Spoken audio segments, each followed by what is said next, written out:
Welcome to Business Innovators Radio, featuring industry influencers and trendsetters sharing proven strategies to help you build a better life right now.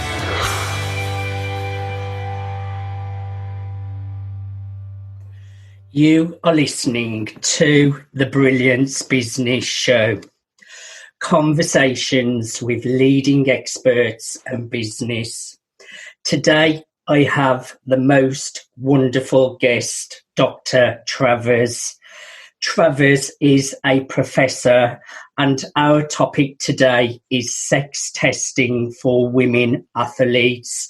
I am your host, Mark Stephen Pooler. Travers, welcome to the Brilliance Business Show. Thanks for having me, Mark. I'm really looking forward to a conversation with you today, Travers. Before I get started, I just need to make a disclaimer that Travers is not offering legal advice or legal assistance. So let's get started with the show. Travers, can you share a little bit about yourself and your business so that people understand who you are? Yeah, I'm a professor of sociology at Simon Fraser University in Vancouver, British Columbia. I've also written several books, and I'm currently a consultant on the Let Her Run campaign in support of the end of sex testing for women athletes. That is really, really interesting, Travers. May I ask, can we start with a little bit of your journey and what led you to doing all these great things that you are involved in now? Sure. It's a long story, and I'll try to tell it in a really short way. I found it really horrible as a child to be told I couldn't do this, I couldn't do that because, I was a girl. And I found it really offensive and difficult because I wanted to do a lot of the things that boys did. And I also know boys who wanted to do a lot of things that girls did. So it always seemed to me the most ridiculous thing. And it was quite annoying. And one of the things about my job now, where I do research and I teach, is I get to talk about the things that I think are strange and that should be different. I'm also a person who identifies as trans non-binary, which gives me a lot more room to, be comfortable in my own skin. So, I have this long-standing interest in, like queer and trans ways of looking at the world.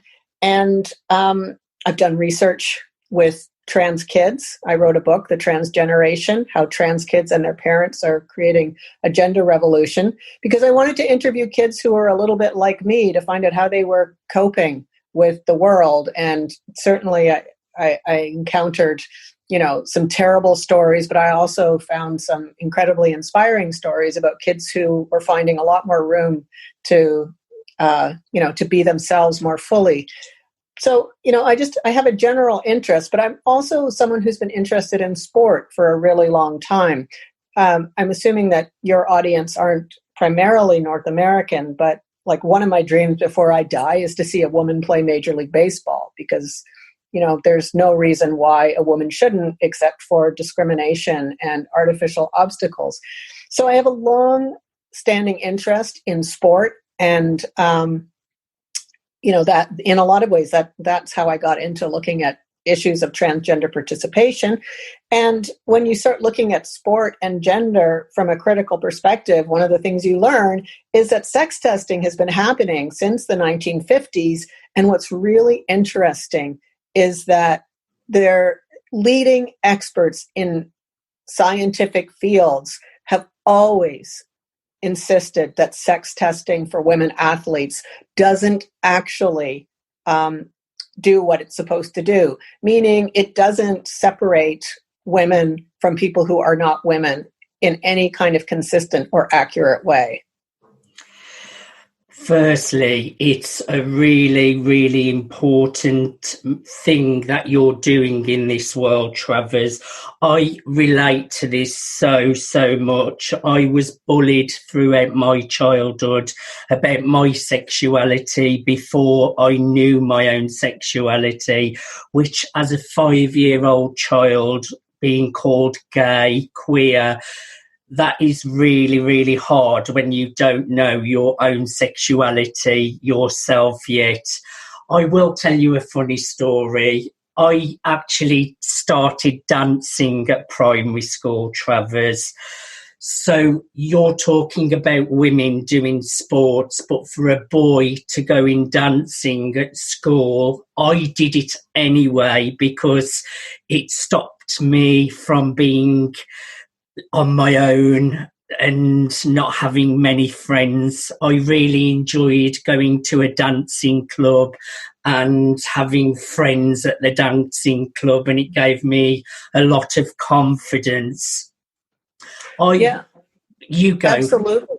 Well, what you experienced should never happen. And it's also interesting that what you report is that, you were bullied for your sexuality, but really you were being bullied for your gender presentation, I suppose. But, I'm a parent of 2 kids also. My oldest is 15, my youngest is 12. And when I started doing my research about trans kids, one of the things that inspired me to do it was just, like my kids aren't trans, but they, like when they were little, people were constantly telling me who they were and what they liked based on their gender. And it made me nuts, because, one of my kids wanted to dance. And he was, sort of discouraged from doing so. And it was maddening. Like, it's still so pervasive that Yes. I just want us to let kids like what they like and who they like and be celebrated for that, be enabled. But like, I was shocked because, I grew up in the 1960s and here I was raising children starting in 2005. And in a lot of ways, it felt like nothing had improved. Yes, you're making some great points. And you mentioned people were obviously judging me on my gender appearance. And I'll tell you a little bit of a funny story as well, Travers. I was around 6 years old. There was a knock on my mum's front door, and it was the next door neighbours. My mum answered the door and they said to my mum, "Susan, we thought we better bring Mark home. We have found him walking the streets." I was wearing my mum's nightie and high heels at the age of 6 years, Travers. I was always different as a child, and even though I didn't know I was gay at that time, it was quite obvious that I was born that way. And when I started dancing, it made the bullying worse, but I carried on doing it anyway. Now, my childhood was so hard with bullying all through primary school and secondary school. When I left school at the age of 15, I became a drug addict to crack cocaine and heroin.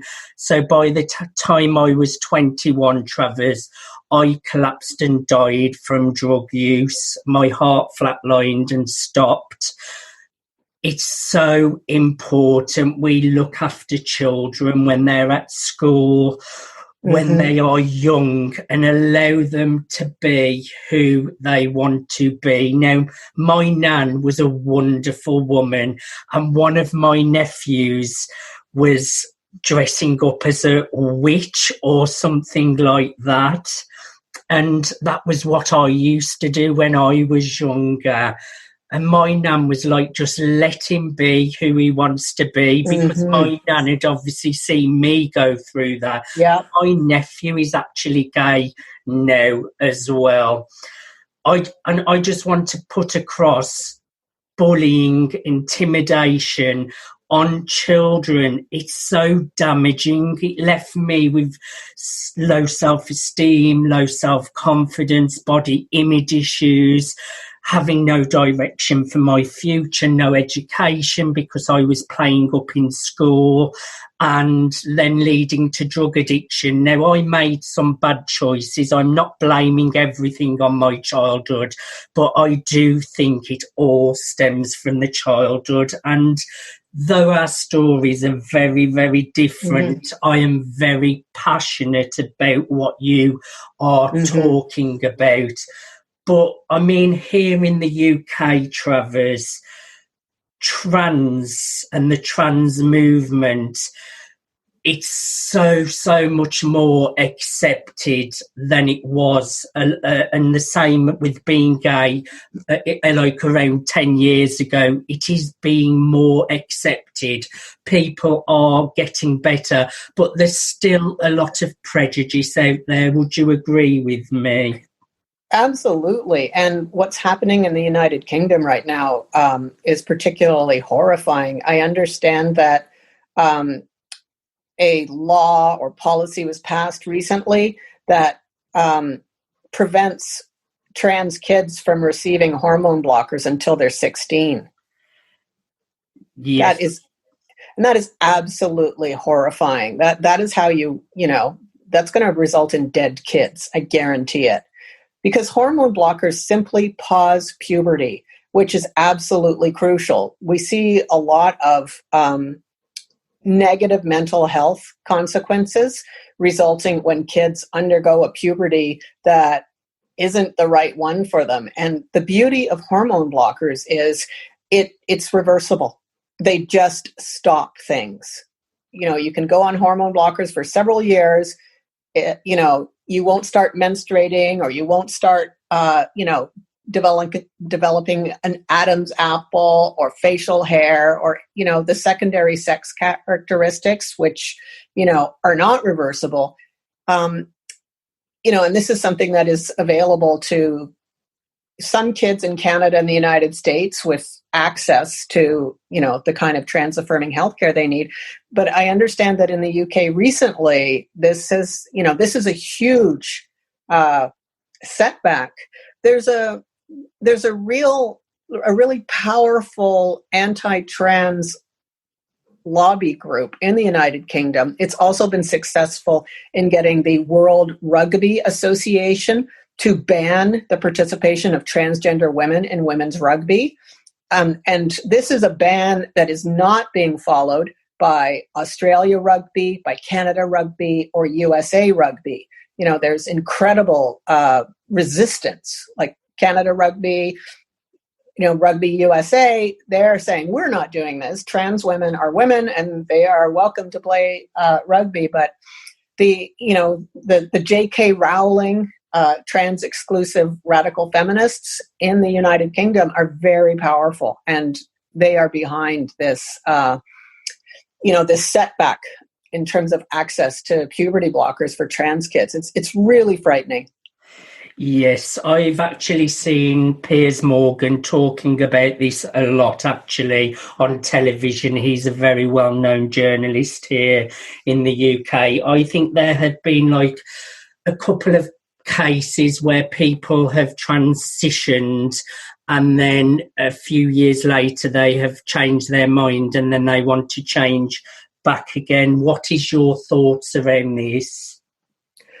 Well, this whole notion of detransitioning, it's so incredibly rare, first of all. There's this idea of, oh my, if we let this kid do this, then what if they change their mind? But the thing is that 99.9% of them don't. And if you stop a child from accessing puberty blockers, they go through a puberty that isn't right for them. They develop secondary sex characteristics.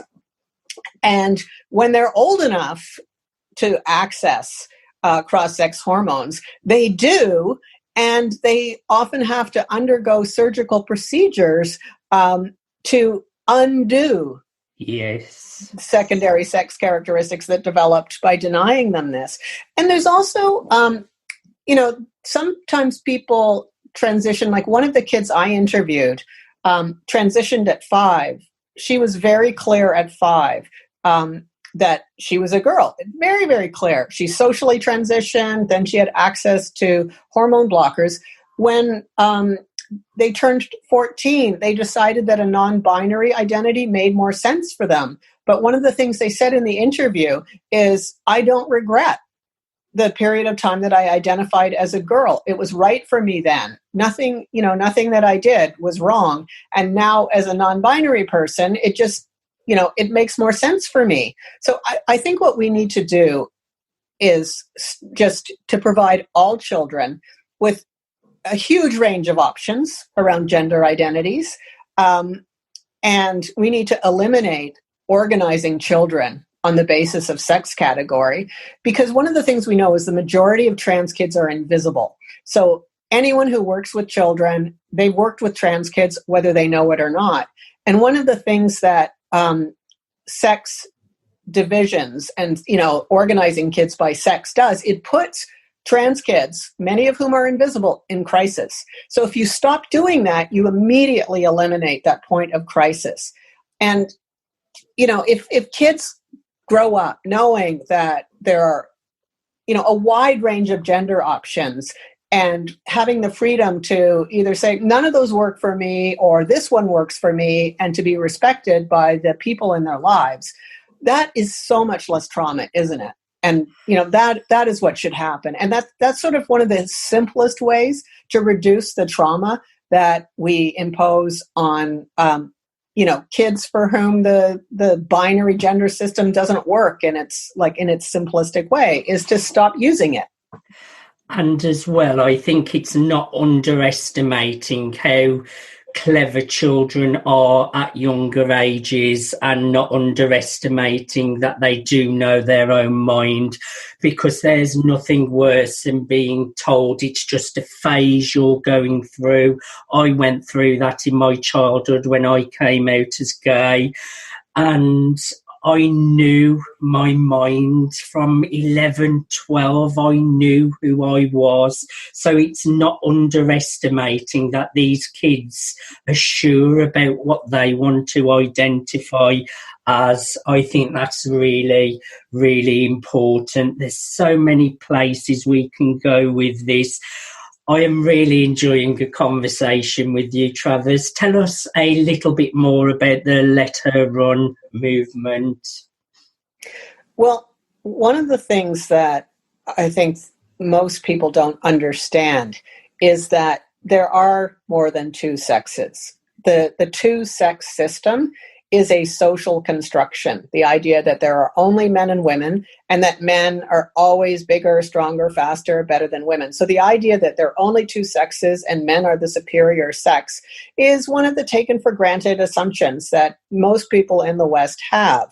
But the actual science shows that there's a much larger range. We know, for example, that up to 2% of live births are children who have some kind of, ambiguous sex identity. And what's happened in the past is doctors have performed unnecessary surgeries to make these children cosmetically conform to one or the other sex. But, there are people who have, who appear to be, so-called female or appear to be so-called male, but have, different chromosomal patterns or, other physical variations that aren't, superficially visible. So what we have is basically an incredible range of, human diversity. Like, people are different. And, that is just scientific reality. But modern sport emerged during a time when men were trying to resist gender equality. And sport was a fantastic way to organize men in, a way that was separate than women, and to insist that, men are superior. And sport was never designed for women. It was explicitly male only. So if you look at male sports as sort of male cultural centers and, a basis for men's power, it makes a lot more sense. So women were never intended to be included in sport in the first place. It's not accidental that women and girls were excluded from sport. But needless to say, as a result of the activism of girls and women and supporters, girls and women have fought for space in sport. Well, there's still the assumption that women are the weaker sex and that sex segregation in sport is necessary to protect women.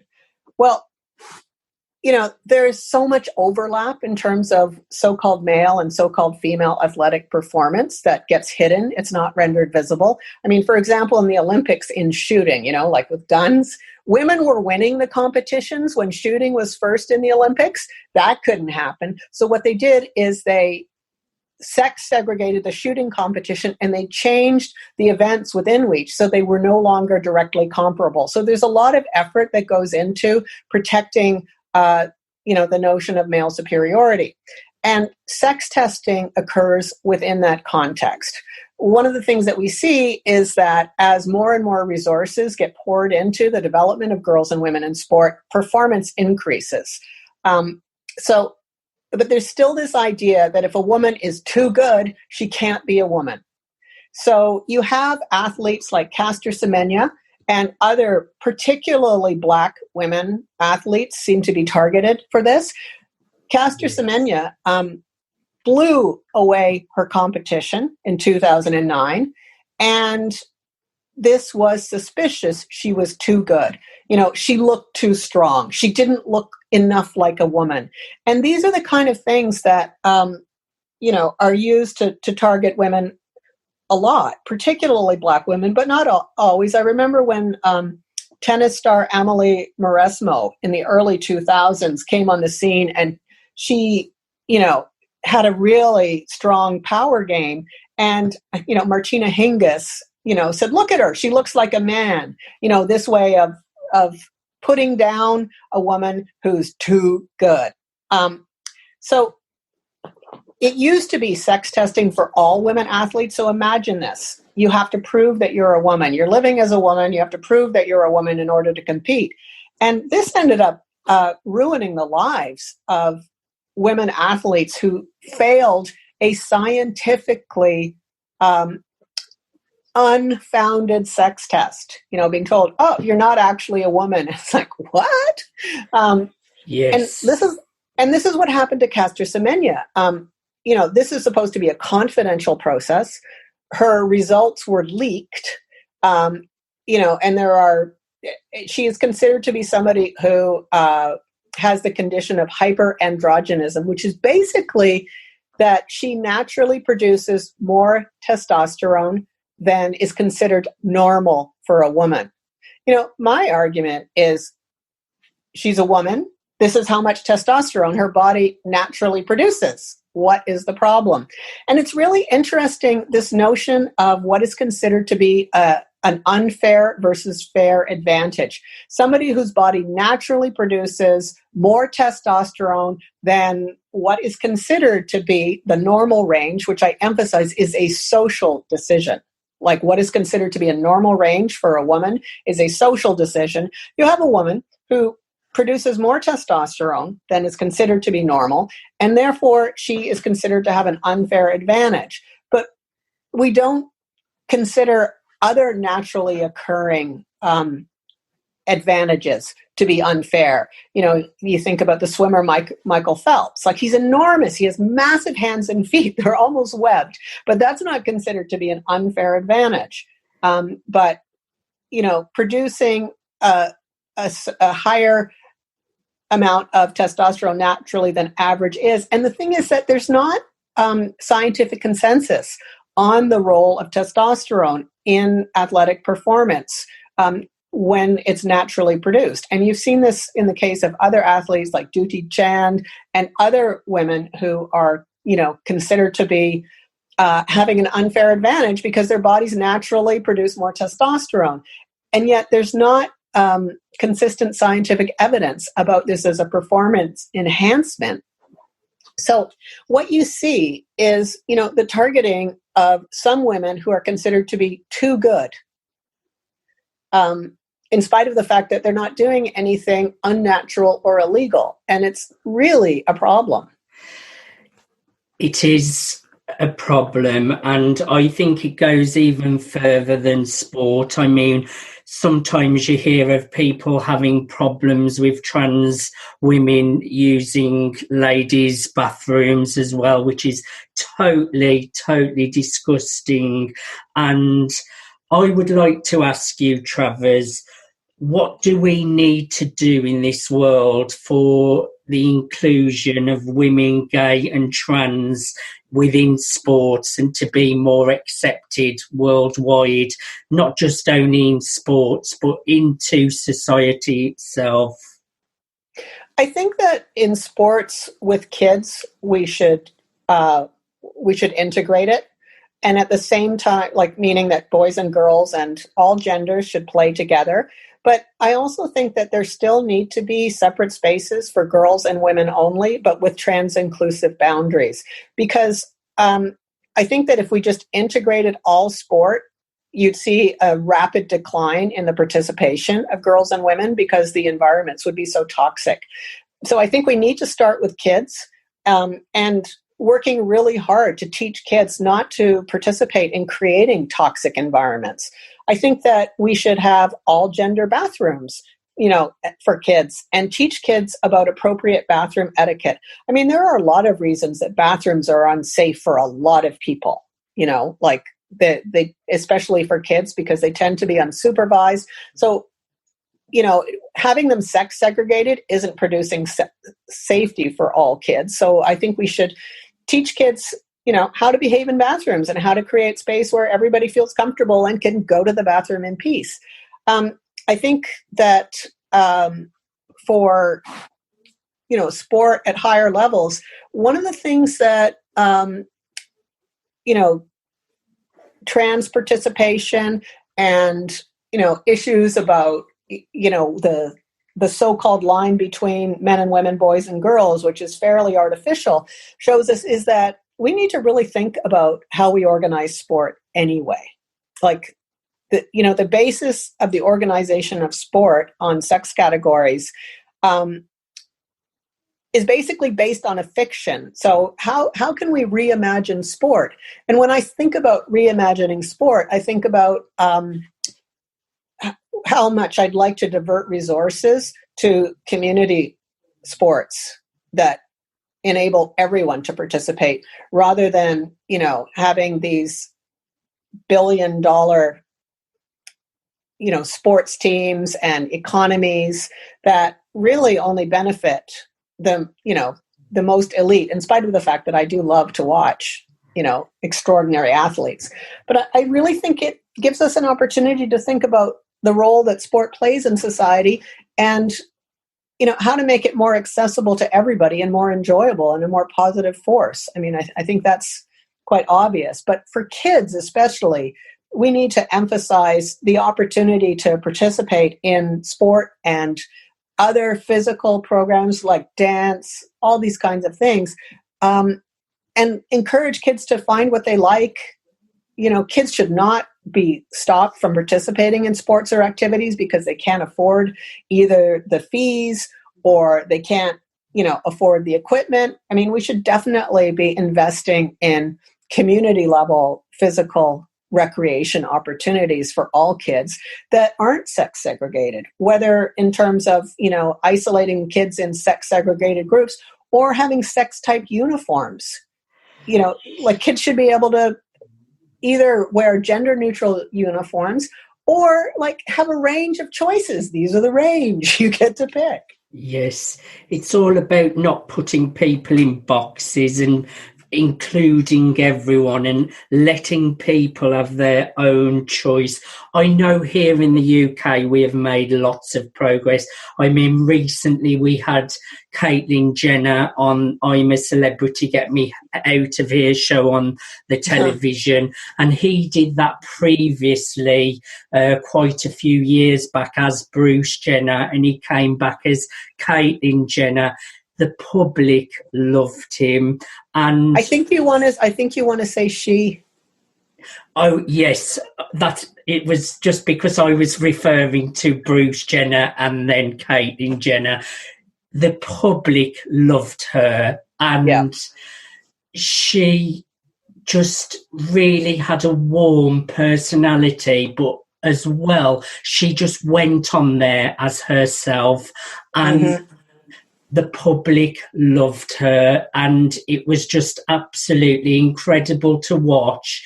I definitely think the world is shifting, Travers. I don't think it will happen overnight, but what you're talking about with bringing sports together, I think that would open up a whole new world of fun. Would you agree with me there? I hope so. But it would have to, like, it takes a lot of work really at the grassroots level. Like, how do we help kids not perpetuate this kind of, insider-outsider stuff? Because children have their own culture that they pass down from generation to generation. Children, police gender. Like my son came home from daycare because he was wearing pink socks that had belonged to his sister because he liked them. And he came home from daycare and he says, Alex says these are girls' socks. And, like at 3, he never wore them again. And the thing is, it's not important to me that my son wear pink socks. It's important to me that he wear them. He not stop wearing them because someone tells him he can't, And the thing is, before he knew, he just wore what he liked. And the world was big. It's like he wasn't prevented from wearing certain colors or anything like that. Already at the age of 3, in spite of all the effort that I put into trying to hold the world back from telling my children what they could and couldn't do and who they were, I just felt so powerless. Now, you have written a book, or you're part of a book, How Trans Kids and Their Parents Are Creating a Gender Revolution. When did this book come out, Travers? And tell us a little bit more about that. Well, I wrote it by myself. So yes, I'd have to say it's the most important work that I've ever done. It came out in 2018. And Mark, at the end of the interview, send me an email. I'm going to send you a copy of the book. I would love that. Thank you.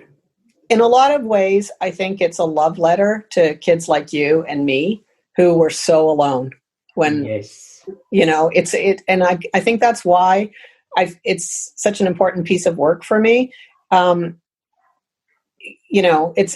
I interviewed about 30 trans kids and also parents of trans kids in Canada and the United States over a 5 to 6 year period. And I write about their experiences. And I also emphasize that, if you care about trans kids, then you need to care about trans kids who are hungry, trans kids who are Indigenous and experiencing the trauma of colonialism. You need to write about trans kids who are experiencing racism, all these kinds of things. Like if we really care about trans kids, we need to do a much better job of taking care of all kids, because trans kids are part of every population.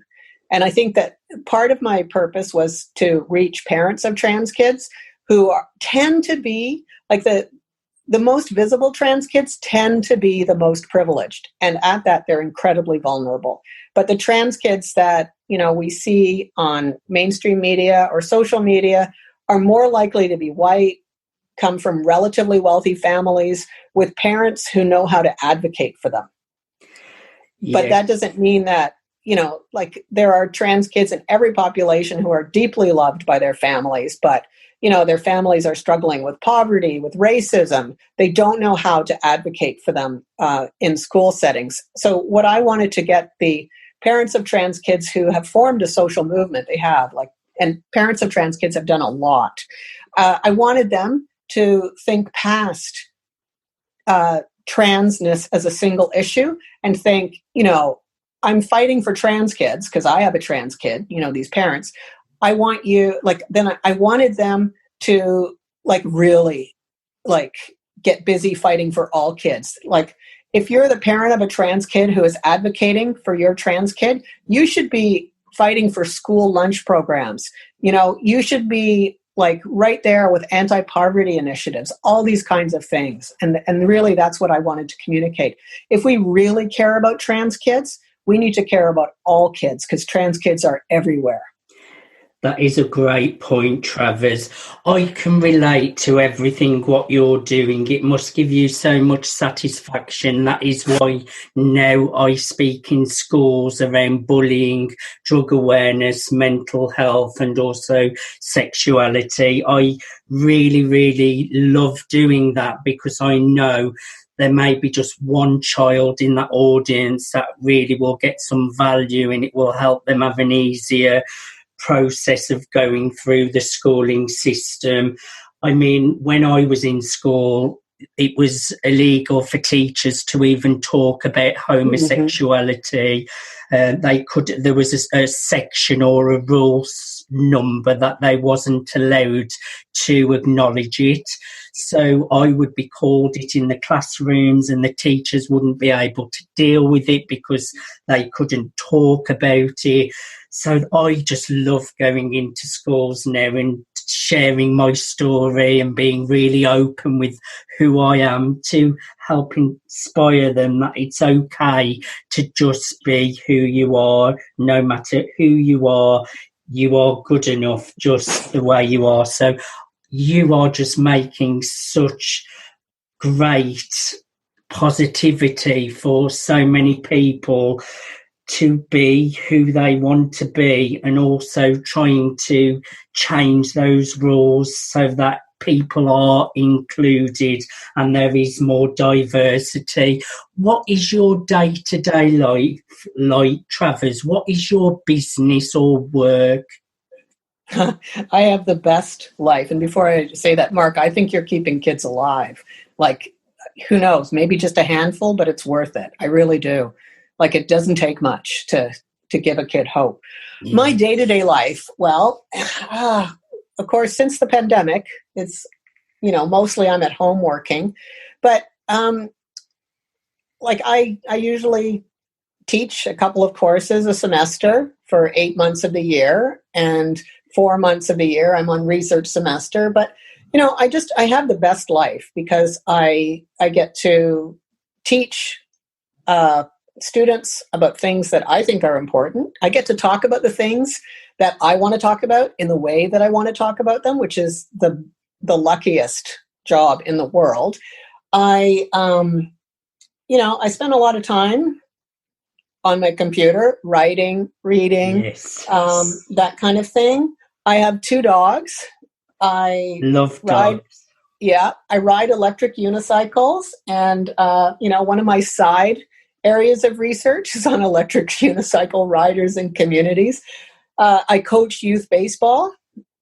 So from about March till July, I'm insanely busy with that.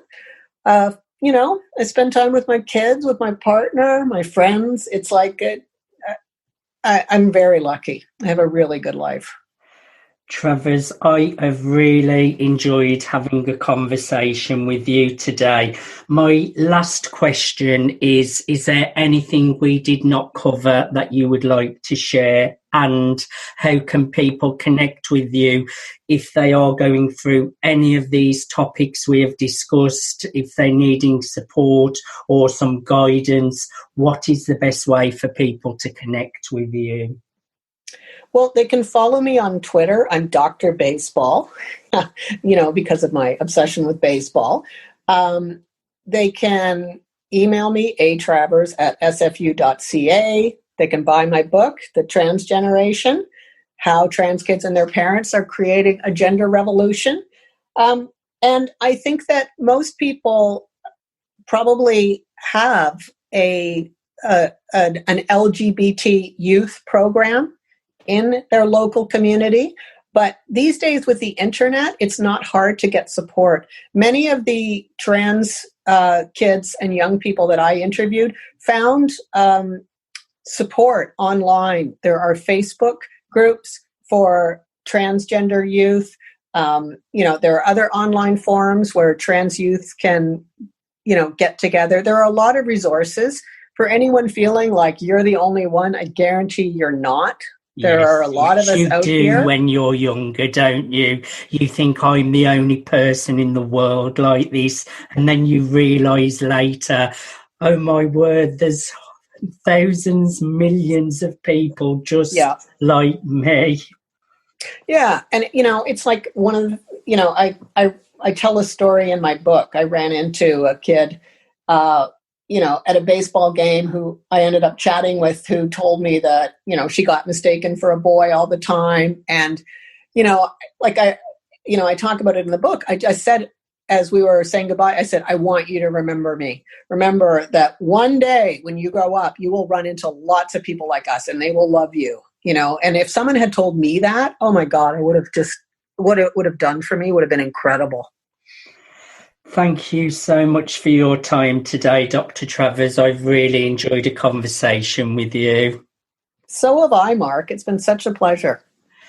You have been listening to the Brilliance Business Show, conversation with leading experts in business. Thanks for listening to Business Innovators Radio. To hear all episodes featuring leading industry influencers and trendsetters, visit us online at businessinnovatorsradio.com today.